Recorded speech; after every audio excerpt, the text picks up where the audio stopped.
One quick thing to note, guys, in this video I'm showing off DPS Zhongli, but how his kit is designed, he's basically a perfect utility character. So you could honestly go whatever you want on him and make him viable. This is just personally how I choose to build him.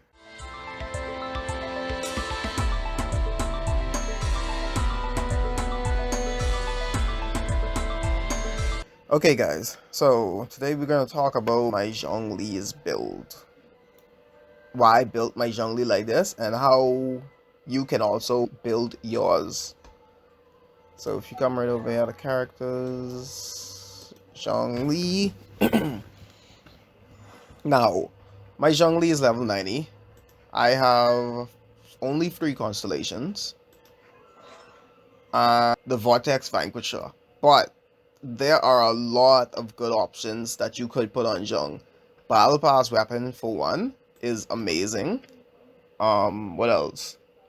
Basically all of the 5-star spares would work amazing with Zhongli. Now let's get to my artifacts. Okay, basically I'm building main DPS Zhongli, right? So like anyone would think I would go for crit rate, crit damage, of course. But if we come over here to my talents, then we see Zhongli scales 33% off of his HP with his alt damage. So what I'm thinking is I want to put some HP on this kid. So my cup here, I mean not cup, my flower here. This is a kind of a bad example, but since the flower naturally comes with HP, it doesn't matter too much. But I would love 80% here instead of defense or elemental mastery because I won't really utilize it that much. But of course, if I build a main DPS Zhong, I want crit rate, crit damage, first thing. But then I also want HP. So I thinking when I build my Zhong, I want crit rate, crit damage, HP. Now if I see those 3 stats in an artifact, I would possibly roll it. Like this one. This came with HP, attack percent, and crit damage. So I rolled it. I got a second HP. I would have loved crit rate, but the second HP is definitely welcomed. For this piece here, I got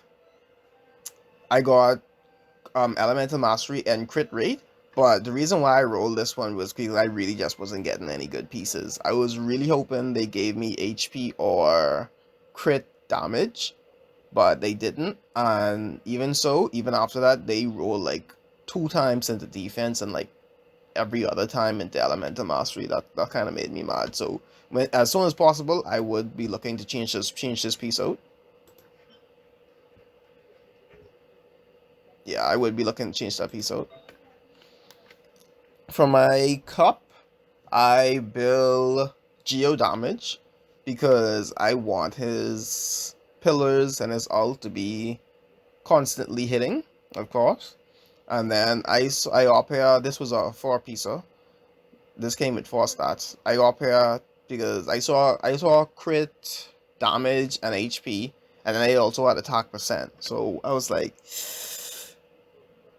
I'm a roll with it, and so I rolled with it.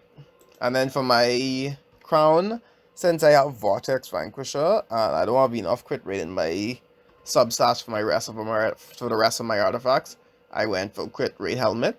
And I was quite lucky because I rolled a lot of times in crit damage, and I think I rolled like once into HP and once into attack, but I rolled a lot into crit damage, so I was pretty lucky for that. Let's talk about why I picked this artifact set. So, of course, I mean, honestly, it's pretty meta, I would say, because naturally, when people saw Zhongli coming out, he thought he was going to be a main DPS with shields or whatever, so they went for a Bolide set. But I also want to shed some light on 2 sleeper OP sets. Basically, it would be the Bloodstain, like 2-piece Bloodstain, mixed with 2-piece Archaic Petra. Like, this is for DPS Zhongli now, and this is a very cost-heavy build. With Archaic Petra, basically, you would want the 15% geo damage bonus, and then the Bloodstain, you want that 25% physical damage bonus. But the kicker here is you getting a geo damage bonus main stat.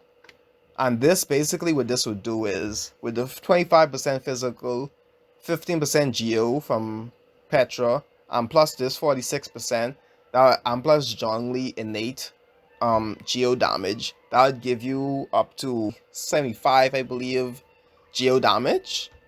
I think maybe more actually. Basically, you get a whole bunch of geo damage, and you also have that 25% boost in your physical damage. What this will be doing is you just constantly pumping out damage from each source, like physical and geo. A well-rounded build, but the same with Bolide set. I believe it's a very well-rounded build when you have a shield on that you get increased shield strength, so you're tankier of course. And then you also get increased normal and charge attack damage now, not attack. So this is like calculated after the enemy resistances. So this is like the raw damage that's outputting. So this is why this set is pretty nice. Just watch how Zhongli completely dominates the battlefield.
Like his pillars is literally critting for like 2k.